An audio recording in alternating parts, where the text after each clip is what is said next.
Good morning everyone, welcome back to GK today. I hope आप सब बिल्कुल ठीक होंगे और आज हम डिस्कस करेंगे 9 मार्च के सबसे मोस्ट इम्पॉर्टेंट करंट अफेयर्स। तो आज ये हमारा लास्ट सेशन रहने वाला है जहां पे हम अपने मिस्ड क्वेश्चंस को प्रैक्टिस करेंगे और अदरवाइज फिर हम मंडे से अपना रिवीजन स्टार्ट करेंगे। ठीक है, तो जितनी भी चीजें हमने लीव की वजह से मिस की थी वो अब कवर हो चुकी हैं। तो आज का सेशन हमारा क्योंकि वीकेंड पे हो रहा है तो बहुत ही छोटा सा सेशन रहेगा और कल संडे है तो सारे लोग जो है ये पूरे वीक में हमने जितने भी क्वेश्चंस किए हैं, जितने भी करंट अफेयर्स पढ़े, जितनी भी न्यूज कवर की, उनको सब लोग एक बार क्विक रिव्यू कर लेंगे जिससे कि वो सारी चीजें आपके माइंड में सेट हो जाएं। ठीक है, और मंडे से हम लोग अपना रिवीजन भी कंटिन्यू करेंगे क्योंकि उसकी वजह से इस पूरे वीक में हम रिवीजन नहीं कर पाए थे, तो वो भी जरूरी है। चलिए स्टार्ट करते हैं अपना session. Where was the India's first under water metro service inaugurated? India की पहली अंडर वाटर मेट्रो सर्विस कहां पे इनॉग्रेट हो चुकी है? तो प्राइम मिनिस्टर नरेंद्र मोदी ने इनॉग्रेट किया है कोलकाता की ground breaking underwater metro train service. ये एक नया अचीवमेंट है इंडिया के इंफ्रास्ट्रक्चर में, जाहिर सी बात है, और ये प्रोजेक्ट पार्ट है कोलकाता मेट्रो के ईस्ट वेस्ट कॉरिडोर का। ठीक है, बेसिक एम क्या है कि कनेक्टिविटी को हम बूस्ट कर सकें between Howrah and the salt lake. ठीक है, तो मिनिस्ट्री ऑफ रेलवेज ने डिस्क्लोज किया है कि 10.8 किलोमीटर्स का ये ईस्ट वेस्ट मेट्रो रूट रहेगा जिसमें कि अंडरग्राउंड साथ ही एलिवेटेड सेक्शंस आपको देखने को मिलेंगे और टोटल 5.75 किलोमीटर्स का ये होगा। तो ये इनिशिएटिव सिग्निफाई करता है हमारे इंपॉर्टेंट एडवांसमेंट को अर्बन डेवलपमेंट में, साथ ही जो ट्रांसपोर्टेशन है वेस्ट बंगाल की कैपिटल में वो काफी हद तक इंप्रूव हो रहा है। तो इंडिया की पहली बार under water metro service inaugurate की गई है कोलकाता सिटी में। ठीक है, K. Panur, which was seen in the news, became the 26th district of which Indian state? K. Panur हाल ही में कौन से स्टेट की 26 नंबर की डिस्ट्रिक्ट बन चुकी है, आपको ये बताना है।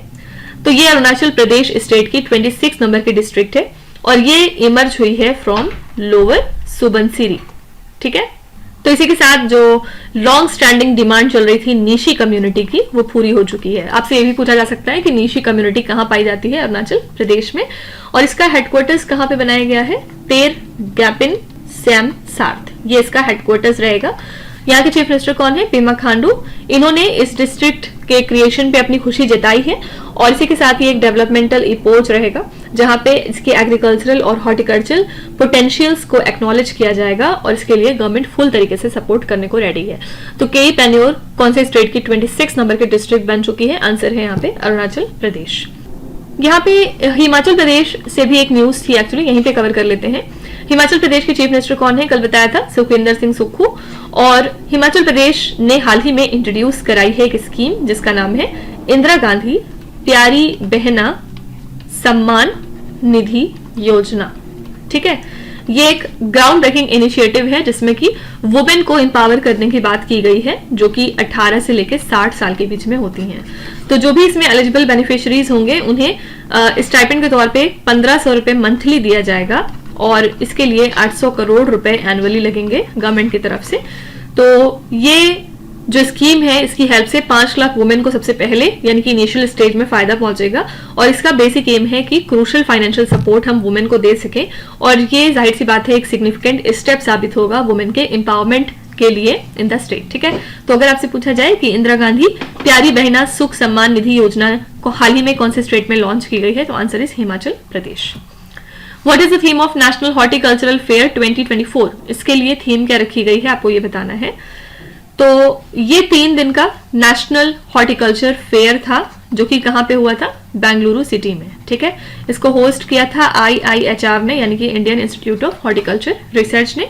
इसका फोकस है next generation technology led horticulture for sustainable development. यहाँ पे ज्यादातर वाटर कंजर्वेशन के ऊपर एम्फेसिस डाला गया है और इसमें शोकेस किए गए कुछ इनोवेटिव टेक्नोलॉजीज जैसे कि स्मार्ट इरिगेशन हो गया, वर्टिकल फार्मिंग हो गया, डिजिटल हॉर्टिकल्चर वगैरह।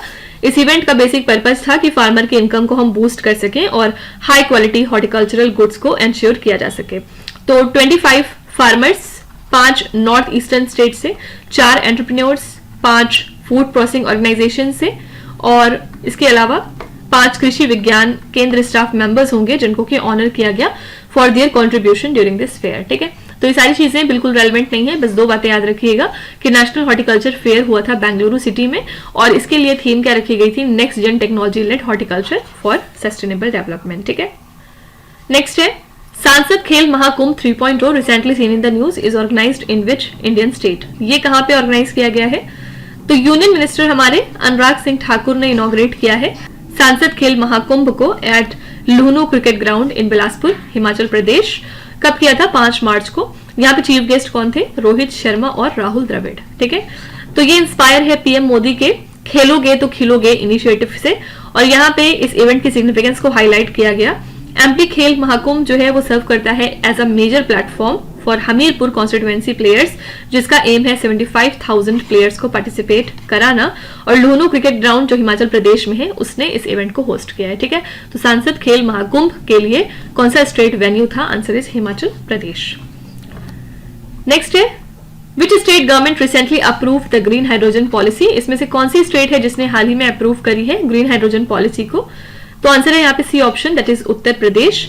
इन्होंने अप्रूव की है 5 साल की ग्रीन हाइड्रोजन पॉलिसी, जिसका बेसिक गोल क्या है या बेसिक एम क्या है कि हम 1 million metric tons annually green hydrogen को प्रोड्यूस कर सके बाय द एंड ऑफ 2028। ठीक है, तो जो भी इंडस्ट्रीज इस टाइम पीरियड में स्टैब्लिश होंगी उनको सब्सिडी दी जाएगी, इंसेंटिव दिया जाएगा, जिसके लिए यूपी की गवर्नमेंट ने बजट एलोकेट किया है 5045 करोड़ रुपीस का। ठीक है, यहाँ पे डिस्काउंट भी इनको दिया जाएगा from 10 to 40% on capital expenditure. तो पॉलिसी में डिफरेंट प्रोविजंस इंक्लूड किए गए हैं फॉर एनर्जी बैंक्स, 100% रिबेट दिया जाएगा और interest rate electricity charges, billing वगैरह के ऊपर, साथ ही इंटरस्टेट ट्रांजैक्शन चार्जेस के ऊपर भी इनको रिबेट दिया जाएगा, और इन सब चीजों के अलावा 100% एग्जेम्पशन उन्हें दिया जाएगा इलेक्ट्रिसिटी ड्यूटी पे। ठीक है, और 2 800 मेगावाट यूनिट्स के प्लांट अनपारा में अप्रूव किए गए हैं एनटीपीसी के कोलैबोरेशन के साथ, जिनकी लागत आएगी 8624 करोड़ रुपीस। ठीक है, तो यहाँ पे बस हमें ये याद रखना है कि ग्रीन हाइड्रोजन पॉलिसी को हाल ही में यूपी की सरकार ने अप्रूव कर दिया है। नेक्स्ट है Claude 3 recently seen in the news is associated with which one of the following? Claude 3 क्या चीज है आपको ये बताना है। तो एक आर्टिफिशियल इंटेलिजेंस स्टार्टअप है जिसका नाम है एंथ्रोपिक। इन्होंने इंट्रोड्यूस कराया है अपना लेटेस्ट एआई मॉडल जिसका नाम है क्लॉड 3। ठीक है, इसमें 3 टीयर्स फीचर होते हैं। फर्स्ट का नाम है हाइकू, सेकंड का नाम है सोनेट, और थर्ड है यहाँ पे ओपस।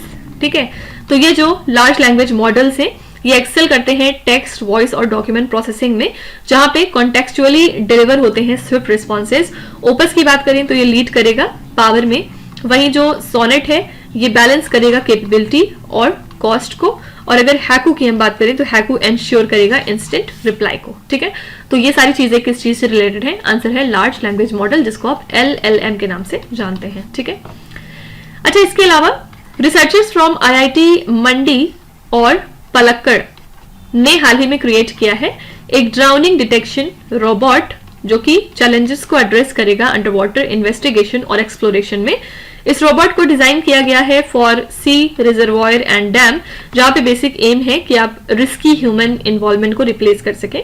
और इस टीम ने डेवलप किया इस प्रोटोटाइप को, जिसका फोकस है सेफ्टी और एफिशिएंसी मरीन ऑपरेशंस में बेसिकली, और इस इनोवेशन के थ्रू जो इंक्रीज्ड प्रेसिशन है उसको टारगेट किया जा रहा है और रिड्यूस्ड रिस्क को टारगेट किया जा रहा है फॉर कॉस्टली सर्च मिशन। ठीक है, यहाँ पे एक्सप्लोरेशन कैपेबिलिटीज इनहैंस होंगी in the challenging environment. Right, you can be asked that recently which institute has developed a drowning detection robot? तो आंसर है IIT मंडी एंड पलक्कड़। ठीक है, recently who has been selected for the Bob Jones award 2024, the US gulf associations highest honour? इस award से हाल ही में किसको नवाजा गया, आपको ये बताना है। आंसर है D option, Tiger Woods. Tiger Woods को सेलेक्ट किया गया है for this year's Bob Jones award. ये हाईएस्ट ऑनर है जो कि देते हैं US गल्फ एसोसिएशन। इस अवार्ड के थ्रू रिकॉग्नाइज किया गया इनके कमिटमेंट को to the sportsmanship and respect for the golf tradition. ठीक है, तो ये 15 टाइम्स मेजर चैंपियन है जिन्होंने जीते हैं अब तक 82 PGA टूर इवेंट्स, और अपने ये परसेवरेंस और मेंटल पावर के लिए जाने जाते हैं। ठीक है, तो इस साल के बॉब जोन्स अवार्ड के विनर कौन है? आंसर है Tiger Woods. Recently which state has launched the state widow remarriage promotion scheme? ये स्कीम हाल ही में किस स्टेट ने पास की है? आंसर है यहाँ पे झारखंड, जहां के चीफ मिनिस्टर हैं चंपाई सोरेन, और इन्होंने इंट्रोड्यूस कराया है state widow remarriage promotion scheme को, जिसके अंतर्गत 2 लाख रुपए विडो को दिए जाएंगे रीमैरिज करने पे। और इसका बेसिक एम क्या है कि विडोज को हम एम्पावर कर सके और इस इनिशिएटिव के थ्रू इनकरेज किया जा रहा है रीमैरिज को विद इन 1 ईयर। ठीक है, तो एप्लीकेंट्स जो भी होते हैं उन्हें मैरिज रजिस्ट्रेशन सर्टिफिकेट चाहिए होगा और अप्रूवल के बाद उनको फाइनेंशियल सपोर्ट रिसीव हो जाएगा जिससे कि वो अपने इंटीग्रेशन को फैसिलिटेट कर सकें इनटू द सोसाइटी। और इसके अलावा झारखंड गवर्नमेंट ने इसके लिए बजट एलोकेट किया है 1.28 लाख करोड़ रुपीस का for the fiscal year 2024 to 2025। ठीक है, तो हाल ही में state widow remarriage promotion scheme launch हुई है झारखंड स्टेट में। यहाँ पे एक और न्यूज है मध्य प्रदेश से, उसके बारे में बात कर लेते हैं। देखिए, हमारे minister for petroleum and natural gas कौन है? हरदीप सिंह पुरी, और इन्होंने इनॉग्रेट किया 201 सीएनजी स्टेशंस को टोटल 17 स्टेट्स में, और इंडिया की पहली स्मॉल स्केल एलएनजी यूनिट को इनॉग्रेट किया गया है गेल के विजयपुर एलपीजी प्लांट में। ठीक है, इस इवेंट को कंडक्ट किया गया वाया वीडियो कॉन्फ्रेंसिंग इन न्यू दिल्ली, और यहाँ पे एम्फेसाइज किया गया इंडिया के कमिटमेंट को टू द क्लीनर फ्यूल्स, और इसी के साथ हमारा प्रोग्रेस ये दर्शाता है towards a 15% natural gas share in the primary energy basket by the end of 2030। तो ये डेवलपमेंट अलाइन करता है with the governments vision for a gas based economy, जहां पे नेशनल गैस ग्रिड को इंक्लूड किया जाएगा और wide spread city gas distribution network को। राइट, तो आपसे बस ये पूछा जा सकता है कि इंडिया की पहली स्मॉल स्केल एलएनजी यूनिट कहां पे इनॉग्रेट हुई है? Your answer is Madhya Pradesh. Okay, Naraspur crochet lace which has recently received a GI tag belongs to which Indian state? ये जो लेस है कहाँ मिलती है आपको ये बताना है। तो नाराजपुर क्रॉचेट लेस क्राफ्ट एक चेन स्टिच एम्ब्रॉयडरी है जिसमें आप हुक का यूज करते हैं, और हाल ही में इसको जीआई टैग मिल चुका है from the department for promotion of industry and internal trade. ठीक है, ये ओरिजिनेट होती है इन नरसापुर आंध्र प्रदेश स्टेट, और इस क्राफ्ट को इंट्रोड्यूस कराया गया था 1844 में स्कॉटिश मिशनरीज के द्वारा। ये कवर करता है 19 मंडल्स को in the West Godavari and doctor Bhimrao Ambedkar Konaseema district. ठीक है, तो जीआई टैग इंश्योर करता है किसी भी क्राफ्ट के यूनिक आइडेंटिटी को और जियोग्राफिकल ऑथेंटिसिटी को। राइट, तो नाराजपुर क्रॉचेट लेस बिलोंग करता है आंध्र प्रदेश को, हाल ही में इसको जीआई टैग दिया गया। क्या आप बता सकते हैं कि पिछले 2 दिनों में हमने कौन से 2 प्रोडक्ट्स पढ़े हैं जिसको कि जीआई टैग दिया गया? उसका नाम अलॉन्ग विथ उसका ओरिजिन कॉमेंट्स में जरा लिखिएगा। Which state recently launched the India's first government-backed OTT platform? हाल ही में कौन सा स्टेट है जिसने लॉन्च किया इंडिया का पहला गवर्नमेंट-बैक्ड OTT प्लेटफॉर्म? आंसर है यहाँ पे केरला स्टेट, और केरला स्टेट ने लॉन्च कर दिया है ये, जिसका नाम है सी स्पेस। ठीक है, कहाँ लॉन्च किया है? कैराली थिएटर में। ये प्लेटफॉर्म एक यूनिक ब्लेंड ऑफर करता है इंफॉर्मेटिव और एंटरटेनिंग कंटेंट का। तो सी स्पेस ऑपरेट होता है ऑन पे पर व्यू मॉडल। ठीक है, यानी कि जो यूजर्स हैं वो परचेज कर सकते हैं फुल लेंथ फीचर फिल्म को 75 रुपीज में, और शॉर्टर कंटेंट भी यहाँ पे मिल जाएगा फॉर अ रिड्यूस्ड प्राइस। और एक बार आप परचेज अगर इसको कर लेंगे तो व्यूअर्स के पास एक्सेस होगा इस कंटेंट का फॉर अप टू 3 मंथ्स अगर उन्होंने इसको वॉच नहीं किया तो, और अगर उन्होंने वॉच कर लिया, एक बार उन्होंने इसको व्यू कर लिया, तो फिर ये जो कंटेंट है वो एक्सपायर हो जाएगा विद इन 72 आवर्स। ठीक है, तो इंडिया का पहला government backed OTT platform launch किया है केरला स्टेट ने। यहाँ पे उद्गम पोर्टल भी आजकल बहुत न्यूज में है। उद्गम पोर्टल किस इंस्टीट्यूशन द्वारा रिलीज किया गया? तो आंसर है रिजर्व बैंक ऑफ इंडिया। ठीक है, आरबीआई ने इस पोर्टल को लॉन्च किया है जिसमें कि यूजर्स को फैसिलिटेट किया जाता है कि वो सर्च कर सके अनक्लेम्ड डिपॉजिट्स को अपने टोटल 30 बैंक्स में, जहां पे कवर होते हैं 90% of depositor education and awareness fund के डिपॉजिट। ठीक है, तो उद्गम का फुल फॉर्म क्या है?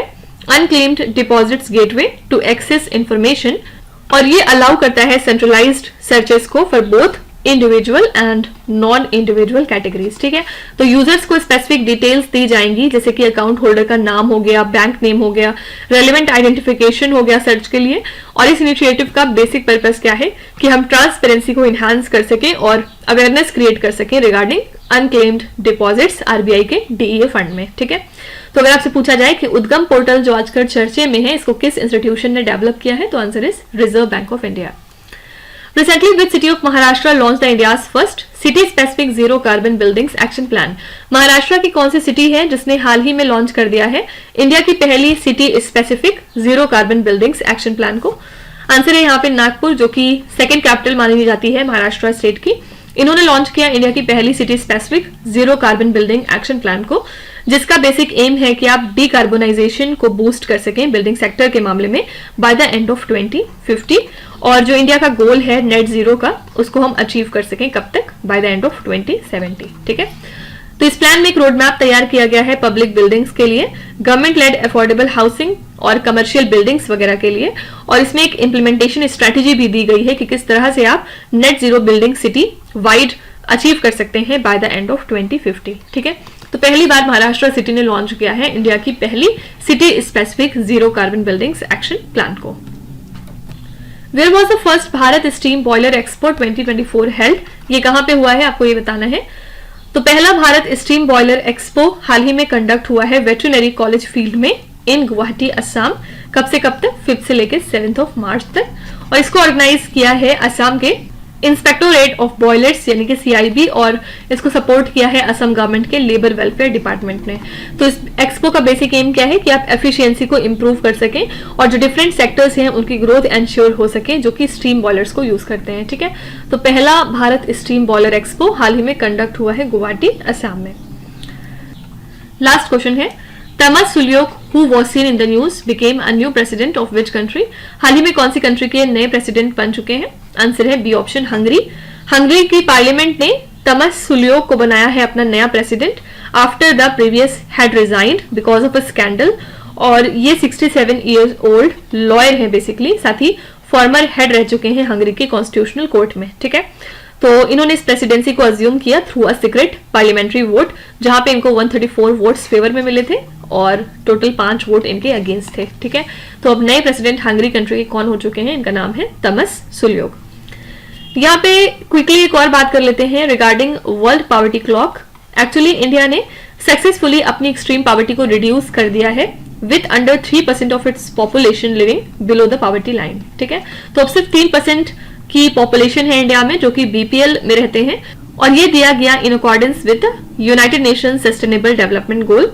तो जो रीसेंट डेटा है from the world poverty clock उसको सपोर्ट करते हैं डिफरेंट ऑर्गेनाइजेशंस जैसे कि आईफेड हो गया, जर्मनी की फेडरल मिनिस्ट्री हो गई for economic cooperation and development.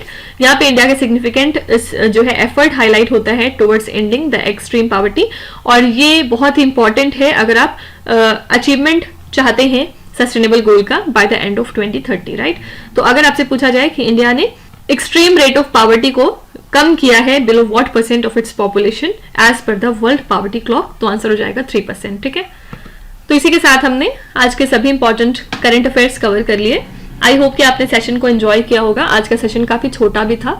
Monday से हम लोग वापस अपना रिवीजन स्टार्ट करेंगे। इट्स बीन सो लॉन्ग जब हमने रिवीजन किया है, तो कल तक जो भी कुछ आपका छूट गया उसको आप कवर कर लीजिए और फिर मंडे से एकदम नई एनर्जी के साथ आइएगा ताकि हम लोग मंडे से रिवीजन को स्टार्ट कर सकें। ठीक है, चलिए फिर आपके क्विज पे चलते हैं जहां पे स्क्रीन पे आपको 5 क्वेश्चंस दिखाई दे रहे होंगे। ये क्वेश्चंस ऑलरेडी हम पीछे कहीं ना कहीं डिस्कस कर चुके हैं। यहाँ पे आपको वीडियो को पॉज करना है, हर क्वेश्चन को ध्यान से पढ़ना है, और इसमें से आपको जितने भी आते हैं आप उनका जवाब कमेंट्स में मेंशन कर सकते हैं। जो नहीं आते उसके लिए बिल्कुल भी परेशान नहीं होना है। विथ टाइम डेफिनेटली आपका स्कोर इंप्रूव करेगा, बस आपको हमारे साथ कंसिस्टेंट और परसिस्टेंट रहने की जरूरत है। So that's it for today. I hope you have like the session. आज का सेशन आपको कैसा लगा आप जरूर बताइएगा कमेंट्स में। साथ ही साथ आपका कोई भी रिव्यू है, फीडबैक है या फिर सजेशन है तो वो भी आप हमें बता सकते हैं।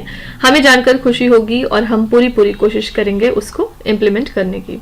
तो कल फिर हम मिलेंगे सेम टाइम सेम जगह कल के करंट अफेयर्स के साथ। Till then stay tuned. Thank you so much for watching, and please do not forget to subscribe to GK Today. With this, Meenuz Hadsana signing off.